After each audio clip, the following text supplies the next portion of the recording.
Basic जिन लोगों ने complete कर लिया अच्छी बात है, क्योंकि बहुत अधिक समय भी नहीं दिया जा सकता। स्क्रीन दिख रही है आप लोगों को, ये लेसन 1 2 3 और ये 4 इतना मैंने आपको दिया था। फिर इसके बाद उस दिन जो हम लोग लाइव आए थे, जो आप लोगों को प्रैक्टिस सेट भरने के लिए दिया गया था, उसके बारे में यहाँ बताया गया है। अब हम आ जाएंगे लेसन 5 और 6।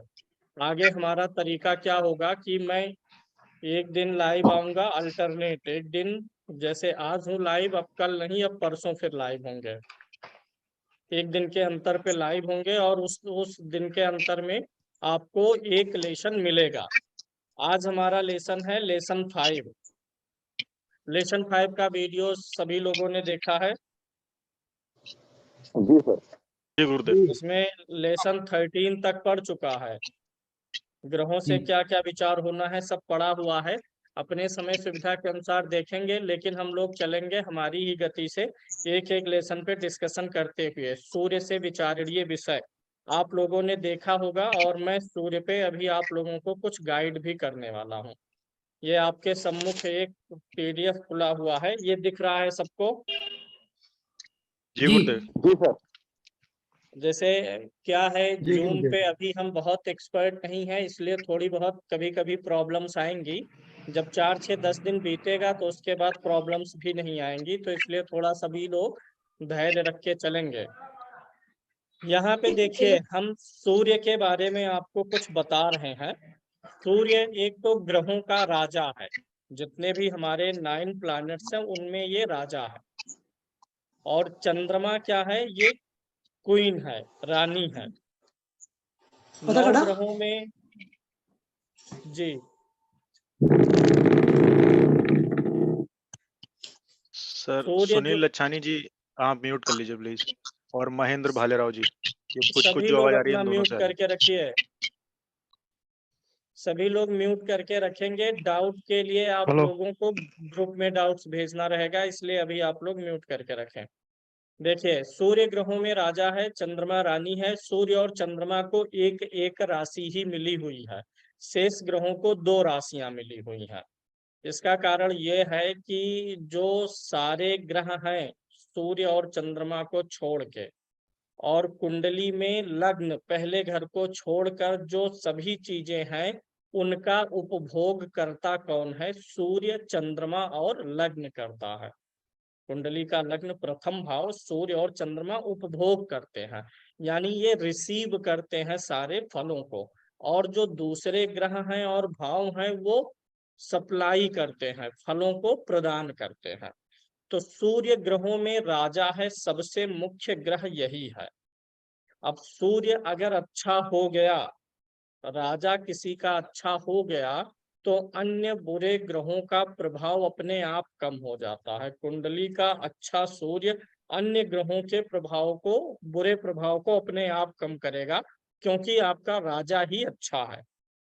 इस पृथ्वी पे जीवन का कारण क्या है? सूर्य है। सूर्य है तो हिमयुग नहीं है, अन्यथा पृथ्वी पे जीवन नहीं होता।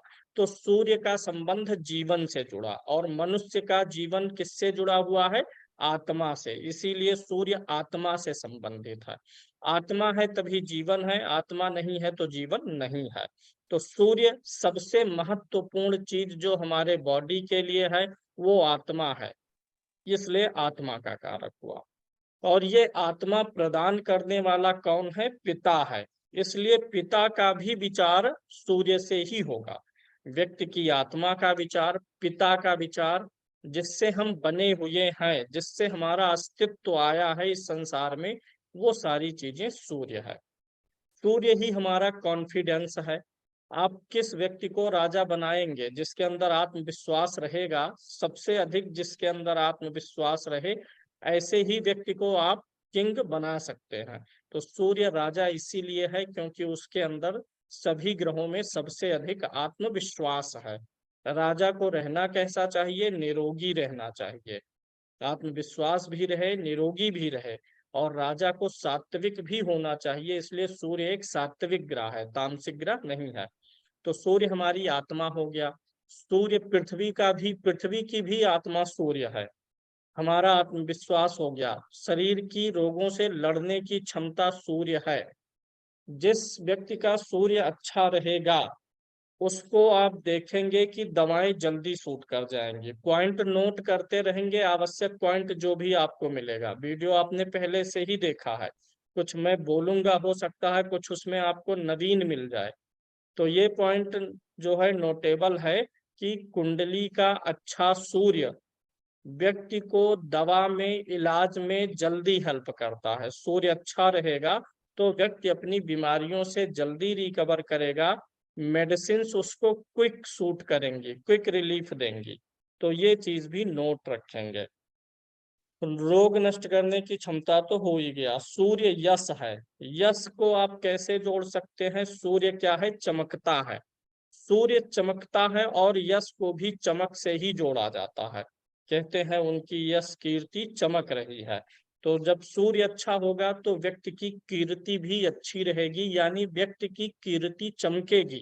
व्यक्ति के कार्य से समाज में अच्छा संदेश जाएगा, व्यक्ति को मान सम्मान अच्छा मिलेगा।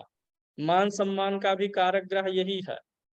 जिसकी भी कुंडली में जैसे सूर्य राजा हुआ, अब इसी को स्टेप बाय स्टेप जब आप बांटेंगे तो इस अपने सौर्य मंडल का राजा सूर्य हो गया। ऐसे जब छोटे करते करते आएंगे तो घर का राजा कौन हो गया?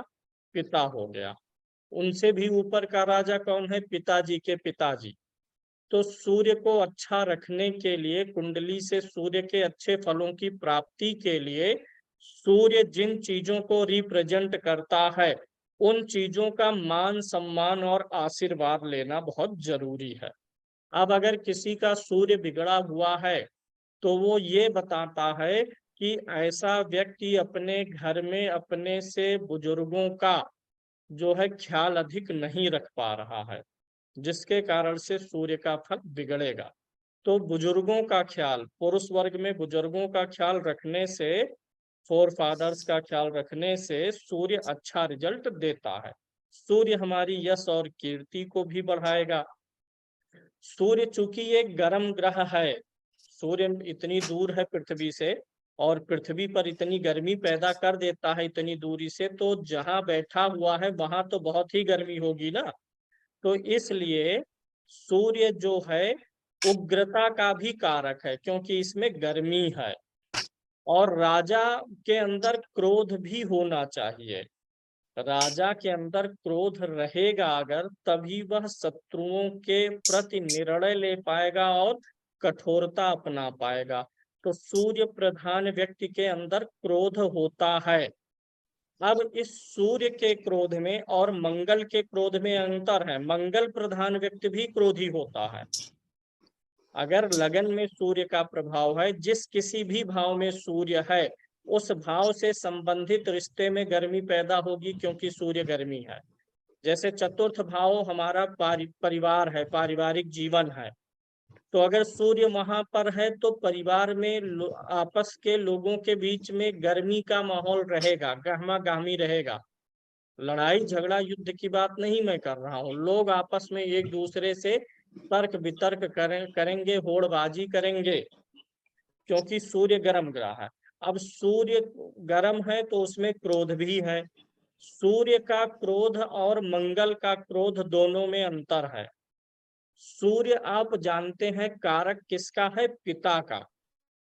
तो जब सूर्य के कारण किसी व्यक्ति को गुस्सा आएगी, यानी लगन में सूर्य बैठा हो, लग्नेश को सूर्य देख रहा हो, सिंह राशि हो व्यक्ति की, तो जो सूर्य का क्रोध है, सूर्य पिता का कारक है। चीजों को कोरिलेट करना भी सीखिए, जो मैं सिखाना चाह रहा हूँ कि सूर्य के क्रोध का वर्णन कैसे आप निकाल सकते हैं स्वतः।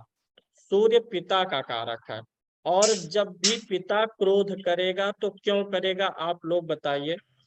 बालक कोई गलती करेगा तो पिता उसको सुधारने समझाने के लिए कि बेटा ये रास्ता गलत है, ऐसा करो। छोटा बालक कूद रहा है तो पिता गुस्से में इसलिए डांटता है कि ताकि उसको चोट ना लगे। तो जो सूर्य प्रधान व्यक्ति जब क्रोध करता है तो वो आपसे ईर्ष्यावश या आपको दंडित करने के लिए क्रोध नहीं करता। यानी सूर्य के क्रोध में डांटना ज्यादा है, वो डांट के सुधारना चाहता है। राजा क्रोध करेगा, पिता करेगा, तो वो हमें सुधारने के लिए करता है। तो सूर्य के क्रोध में हमारे लिए क्या निकल के आता है? डिसिप्लिन।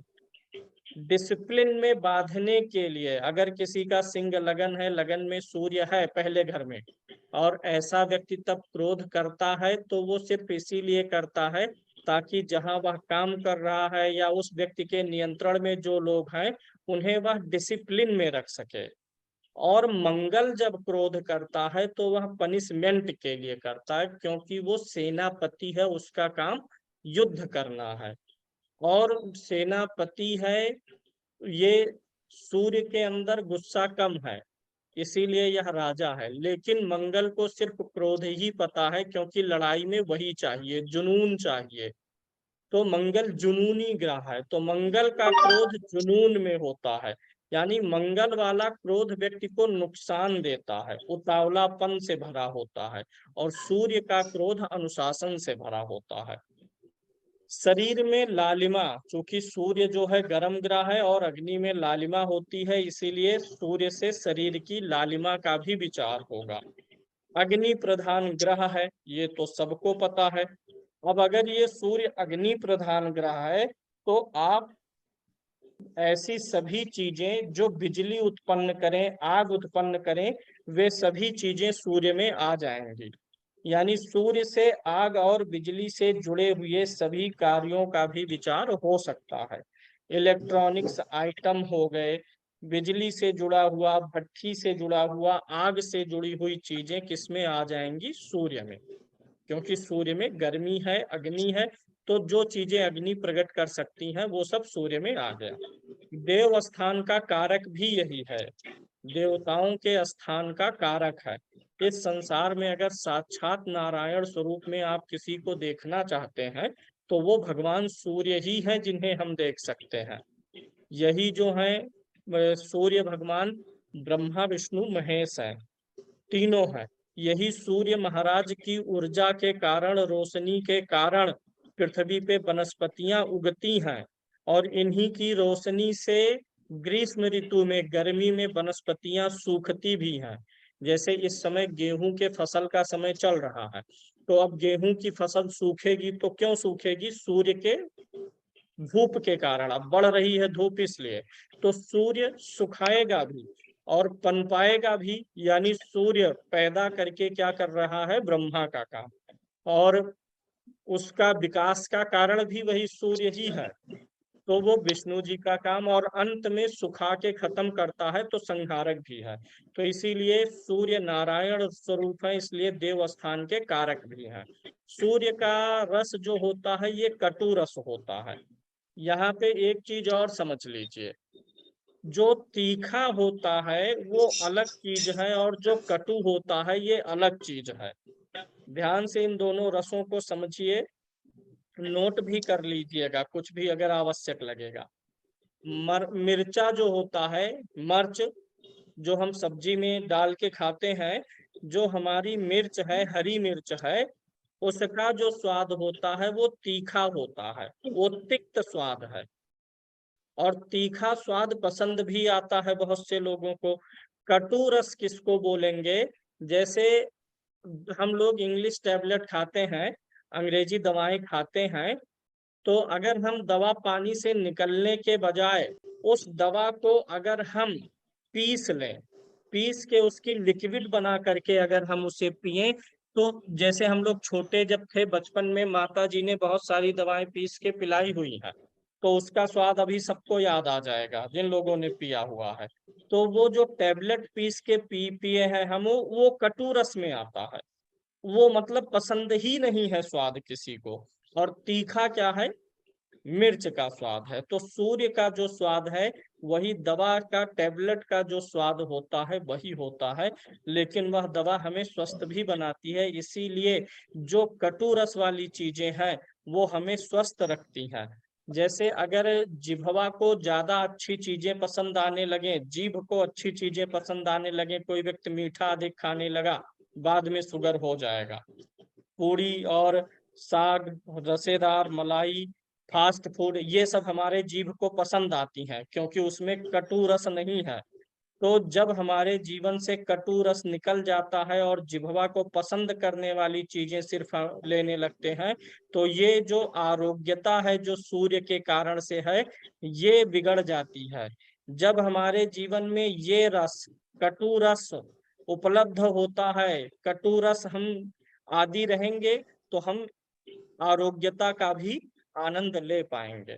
जितना मीठे रस में जाएंगे ये चीज नष्ट हो जाएगी। सूर्य से हम प्रौढ़ावस्था का विचार करते हैं। प्रौढ़ावस्था किसे कहते हैं? जब व्यक्ति मेंटली, फिजिकली और इमोशनली स्ट्रांग हो चुका होता है तो उसे प्रौढ़ावस्था कहते हैं। व्यक्ति की एक उम्र होती है जब वह भावनाओं में बहता है, भावनाओं के हिसाब से सोचता है, डिसीजन लेता है। तो वो जो है युवा अवस्था है, व्यक्ति की किशोरावस्था है, युवा अवस्था। लेकिन प्रौढ़ावस्था वह अवस्था होती है जब व्यक्ति जीवन के अनुभवों को झेल चुका होता है, व्यक्ति भावनाओं में बह करके फैसला नहीं लेता है, तो उसी को प्रौढ़ावस्था कहते हैं। और सूर्य प्रौढ़ावस्था में है, इसीलिए इसको राजा बनाया गया। क्यों? क्योंकि अब यह प्रौढ़ावस्था में है, यानी अब ये भावनाओं में बह करके निर्णय नहीं लेगा। तो जिसका सूर्य अच्छा होता है, ऐसा व्यक्ति भावनाओं में बह के फैसला नहीं लेगा। कोई आ गया, रो दिया, मित्र है, अरे भैया इतनी जरूरत है, सख्त है, झूठ जो है गाथा गा के चला गया, 2-4 लाख रुपए आपसे उधार लेके चला गया, बाद में मिलना है कि नहीं वो तो राम भरोसे। तो यहाँ पर आपने क्या किया कि भावनाओं में बह गए। सही चीजों, तथ्यों को जांचना परखना, ये सब कौन सिखाता है? सूर्य सिखाता है। व्यक्ति इमोशन में नहीं बहेगा, जांच परख के ही फैसला लेगा अगर सूर्य अच्छा है। नोट कर लीजिए, किसी व्यक्ति का सूर्य अच्छा है तो ऐसा व्यक्ति चीजों को जांच परख करके निर्णय लेता है। सूर्य हमारे आंखों का कारक है। सूर्य के कारण ही हम सब कुछ देख पाते हैं। रात में हमें लाइट जलाने की जरूरत क्यों पड़ती है? क्योंकि सूर्य नहीं दिख रहा है, आकाश मंडल से सूर्य गायब है। यानी सूर्य जो आसमान में रोशनी फैला रहा है, वही सूर्य आंखों के रूप में हमारे अंदर भी बैठा हुआ, यानी हमारे आंखों की जो रोशनी है वो सूर्य की रोशनी है। यानी अगर सूर्य अच्छा है तो व्यक्ति की आंखों की रोशनी अच्छी होगी। कृतिका नक्षत्र उत्तरा फाल्गुनी नक्षत्र और उत्तराषाढ़ा नक्षत्र का स्वामी है। तो ये चीज अभी जैसे जो लोग बेसिक, इसको याद रखने की बहुत जरूरत नहीं है। जिनको याद है वो याद करें। जैसे बहुत भारी बोझा अभी नहीं उठाना है। कुछ लोग ऐसे हैं जो बहुत बेसिक से सीख रहे हैं, वो सिर्फ इस चीज को ऐसे कागज पे नोट कर लें। एक कागज पे सभी नक्षत्रों का नाम नोट करना है और उसके स्वामी नोट करके अपनी टेबल पे रखे रहिए और उसको वैसे पड़े रहने दीजिए। 2-4-6 महीने में देखते देखते चीजें याद हो जाएंगी। अगर एक साथ सब कुछ रटना चाहेंगे, नहीं होगा। इस संसार में 2 प्रकार के लोग होते हैं। एक तो होता है जिसकी बुद्धि बड़ी प्रखर हो। जिसकी बुद्धि बड़ी प्रखर है, ऐसे लोग कम होते हैं, 1000 में 1-2 मिलेंगे। बुद्धि प्रखर है तो वो सारी चीजें रट लेंगे, सीख लेंगे। लेकिन जिनकी बुद्धि बहुत प्रखर नहीं है, मतलब स्मरण शक्ति बहुत तेज नहीं है, उनके लिए टूल क्या होता है? सृजन शक्ति। याद रखिएगा, एक कहानी आपने पहले सुना था कि कछुआ और खरगोश के रेस वाली कहानी। हालांकि अब तो उसके मीम बनाए जाते हैं, लेकिन उसमें ये एक सबक ये लीजिए कि जो खरगोश था वो तेज था, लेकिन जो कछुआ था उसके अंदर सृजन शक्ति थी। तो अगर बुद्धि तेज नहीं है, स्मरण शक्ति बहुत तेज नहीं है, तो सृजन शक्ति का प्रयोग करें। चीजों को लिख के रखें। 1 घंटे 2 घंटे में नहीं वो तैयार होगा, 2-4-6 दिन में तैयार होगा, 2-4-6 हफ्ते में तैयार होगा। अपनी सृजन शक्ति पे भरोसा करिएगा। ऐसा नहीं है कि किसी की बुद्धि बहुत तेज है तो आप पीछे रह जाएंगे। तो ये नक्षत्रों का स्वामी है, इसे रख लेंगे। इसके देवता भगवान शिव हैं। सूर्य भगवान के देवता भगवान शिव हैं, इसको याद रखेंगे। और इसमें जो है ये स्वर्ण धातु में आता है। सूर्य की धातु जो है सोने की धातु है, और ये पिता का कारक है, पद है, राज्य है, राजनीति का कारक भी यही है, सरकार का कारक यही है। सरकार और सरकारी क्षेत्र से जुड़े हुए सब जो है सूर्य में आएंगे। आपके जो सीनियर अधिकारी हैं वो सभी सूर्य में ही आएंगे, क्योंकि जो आपके ऊपर के अधिकारी हैं वो आपके लिए एक समान राजा हैं। तो सूर्य राजा ही है, तो आपसे जो श्रेष्ठ हैं, आपके ऊपर हैं, वो आपके राजा हैं। पुरुषों में दाई आंखों का प्रयोग सूर्य के लिए, और स्त्रियों में बाई आंख का प्रयोग होगा। और इसमें हृदय का विचार सूर्य से होगा, इस चीज को गंभीरता से समझिएगा। अगर कि अच्छा, कभी कभी हम इस चीज का विचार करते हैं कि व्यक्ति का हृदय कैसा है, व्यक्ति किस हृदय का है, अच्छे हृदय का है कि बुरे हृदय का है, नोबल हार्टेड है कि इविल हार्टेड है। अगर आप ये जानना चाहते हैं कुंडली देख करके कि व्यक्ति का हृदय पवित्र है कि नहीं, तो सूर्य की स्थिति देखिए। सूर्य अच्छा है तो व्यक्ति अच्छे हृदय वाला है। कर्म का स्वामी है, अधिकार, चूंकि ये राजा है तो अधिकारों का स्वामी यही होगा। सूर्य अच्छा होगा तो व्यक्ति अपने अधिकारों के लिए लड़ेगा। अब सूर्य राजा है तो शासन का कारक हो ही जाएगा, महत्वाकांक्षी भी होगा, तभी राजा है। अब अंगों में सिर का विचार करेंगे। जो सबसे मुख्य अंग है शरीर के दो, जो सिर है, ब्रेन है और हार्ट है, ये दोनों पे सूर्य का नियंत्रण है। हड्डियों का जुड़ना ये सूर्य से देखेंगे, हड्डी का विचार नहीं होगा सूर्य से। हड्डियों का जुड़ना, अगर शनि खराब है तो व्यक्ति की हड्डियां बहुत टूटेंगी। हड्डियों को तोड़ने का ग्रह शनि है और जोड़ने का ग्रह कौन है? सूर्य है। अगर कुंडली में सूर्य अच्छा है तो अगर व्यक्ति को कभी कोई फ्रैक्चर होता है हड्डियों से संबंधित, तो वो बहुत तेजी से रिकवर होता है। जब अगर सूर्य कमजोर रहेगा तो हड्डियों का फ्रैक्चर तेजी से रिकवर नहीं कर पाएगा। डायरिया और टाइफाइड की बीमारी का कारण यही है। तेज बुखार, स्त्रियों में बायां नेत्र, पुरातत्व से संबंधित चीजें, जो जमीन में गड़ी हुई चीजें हैं, खुदाई वाली और पहाड़ी क्षेत्र की चीजें हैं, वो सूर्य से आएंगी। रक्त के संचालन में भी इनकी भूमिका होती है, और जो छोटी नसें हैं वो सब इसमें आएगा। प्रशासन तो आएगा ही, क्योंकि सूर्य राजा है। प्रशासन के अधीन जितनी भी चीजें हैं, चाहे वह सरकारी क्षेत्र हो चाहे प्राइवेट क्षेत्र हो, एडमिनिस्ट्रेशन हमेशा जो है सूर्य के अधीन आएगा। इसीलिए अगर किसी व्यक्ति का सूर्य अच्छा है तो उसके अंदर लीडरशिप क्वालिटी होती है। अगर सूर्य अच्छा है तो ऐसे व्यक्ति को आप मैनेजर के पोस्ट पे रखिए, डायरेक्टर के पोस्ट पे, मतलब नेतृत्व करने वाला कोई भी पद दिया जा सकता है ऐसे व्यक्ति को जिसका सूर्य अच्छा हो। सूर्य आत्मा तो है ही, सिर का स्वामी होगा ही, मैंने बता दिया। पहले शरीर का जो पहला अंग है सबसे महत्वपूर्ण सिर, और दूसरा हृदय, इन दोनों का स्वामी यही होगा। मुखमंडल पर तेज, अब सूर्य चूंकि तेज ग्रह है, इसमें जो है चमक है, तो अगर सूर्य अच्छा होगा तो व्यक्ति के मुखमंडल पर तेज होगा। पित्त धातु भी सूर्य से संबंधित है। तो ये लेक्चर जो अभी मैंने आपको दिया है, इसका भी वीडियो बन के आपको 1-2 दिन में पड़ जाएगा। इसको आप दोबारा भी देख सकते हैं, और लेसन भी इससे संबंधित जो है इसको भी आप पुनः देखिए, बार बार देखना है। अब हम आएंगे लाइव परसों, और हम चर्चा करेंगे चंद्र ग्रह से विचारणीय विषय पर। आज सूर्य से हो गया, कल चंद्र से। आप लोग ग्रुप में आपस में भी सूर्य के बारे में डिस्कशन कर सकते हैं। ग्रुप में मर्यादा बना करके सभी लोग रखेंगे, आप लोगों की जिम्मेदारी है, ग्रुप आप लोगों का है।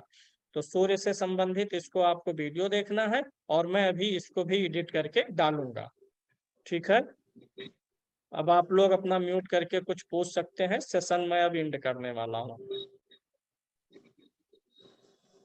सर जी। काल पुरुष की कुंडली में पंचम भाव सूर्य का होता है, और वो केंद्र में सप्तम भाव में आता है,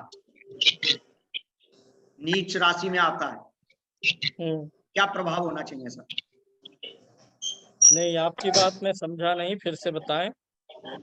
काल पुरुष की कुंडली में सूर्य सप्तम भाव में आता है, जबकि वो त्रिकोण का मालिक है, पंचम भाव का मालिक है। तो केंद्र और त्रिकोण का उसने योग भी बना, पर नीच का है सूर्य, क्या असर होगा सर? नहीं, सूर्य नीच का कैसे है? तुला राशि में सप्तम होगा, भाव में का होगा। सप्तम, हाँ तुला राशि में है सर। तुला राशि में होगा और ऐसा सिर्फ मेष लगन में ही हो सकता है। यस सर, कालपुरुष की कुंडली, वही मैंने बोला सर। हाँ, तो ऐसे में सप्तम भाव से संबंधित बुरे प्रभाव वो देगा। और जो ये तुला राशि होती है, ये हमारा वस्ति प्रदेश होता है, जहां हम बोल सकते हैं पेशाब की थैली होती है, ब्लैडर, वहां पर भी ये पीड़ा देगा। जो तुला राशि से विचारणीय अंग है उस पे दिक्कत देगा। मतलब आगे जब हम राशियों के बारे में पढ़ेंगे, किस भाव से किस अंग का विचार होता है, किस ग्रह से किस अंग का विचार होता है, तो ये सारी चीजें और भी क्लियर होंगी कि अगर कोई ग्रह कहीं निगेटिव होके बैठा है तो क्या बुरा प्रभाव देगा। फिलहाल सूर्य ग्रह से जो हम विचार करते हैं उससे संबंधित डाउट्स आप लोग रखिए। ये तो इंटरप्रिटेशन हो गया, इस पे भी हम लोग चर्चा करेंगे आगे, पूरा मौका मिलेगा, सब कुछ मिलेगा कि सूर्य इस भाव का स्वामी होके इस भाव में है तो क्या होगा। अभी वो हमारा विषय नहीं है।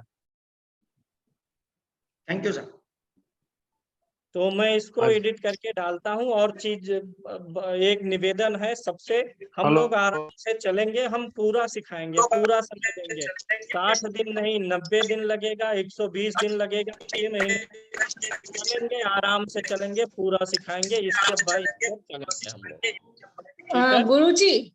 है गुरुजी, उसमें आपने अभी सूर्य के बारे में बताया ना आज,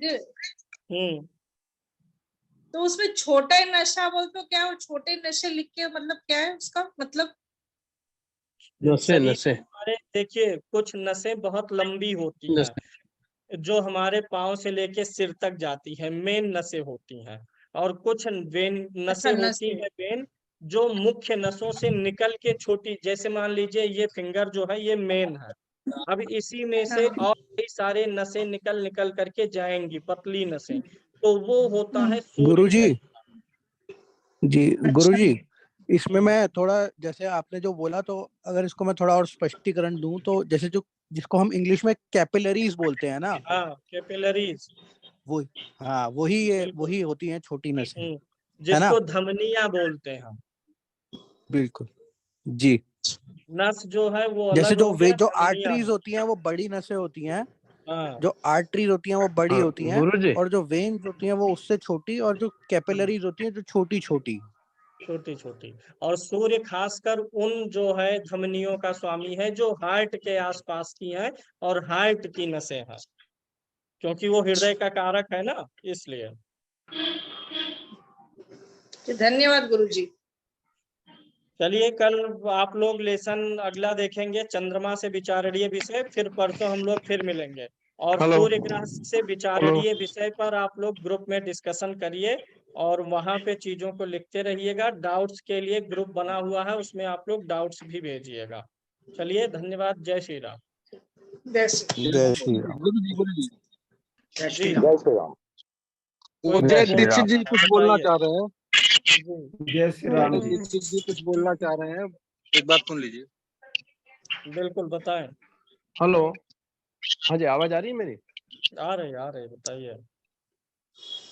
हाँ जी, जैसे सूर्य उच्च का होता है 10 डिग्री पे मेष राशि में, तो एक से 1 डिग्री से लेकर के 10 डिग्री तक होगा, के बीच में होगा, या फिर 10 डिग्री तक ही होगा, 10 डिग्री पे ही होगा? इसका डाउट मैं क्लियर कर देता हूँ सभी ग्रहों के बारे में, वो चाहे सूर्य का हो चाहे चंद्रमा का हो। वो जो डिग्री दी गई है उसमें वह ग्रह परम उच्च का होता है। उच्च का तो वो अपनी पूरी राशि में रहेगा, चाहे 20 डिग्री का होगा, चाहे 15, चाहे 22, पूरी डिग्री में वो उच्च का रहेगा। और जो निर्धारित डिग्री है 10 डिग्री तक, वो परमोच्च रहेगा, 10 डिग्री पर नहीं। जी, धन्यवाद आपको। 10 डिग्री पर नहीं।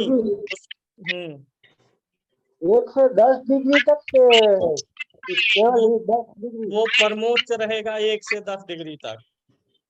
गुरुदेव, सपोज अगर मान लो 20 डिग्री में परम उच्च है और वो 20 डिग्री से कुछ कला ऊपर निकल गया, तब उसको हम कैसे कंसीडर करेंगे? तब वो परमोच्च नहीं रहेगा, वो सिर्फ उच्च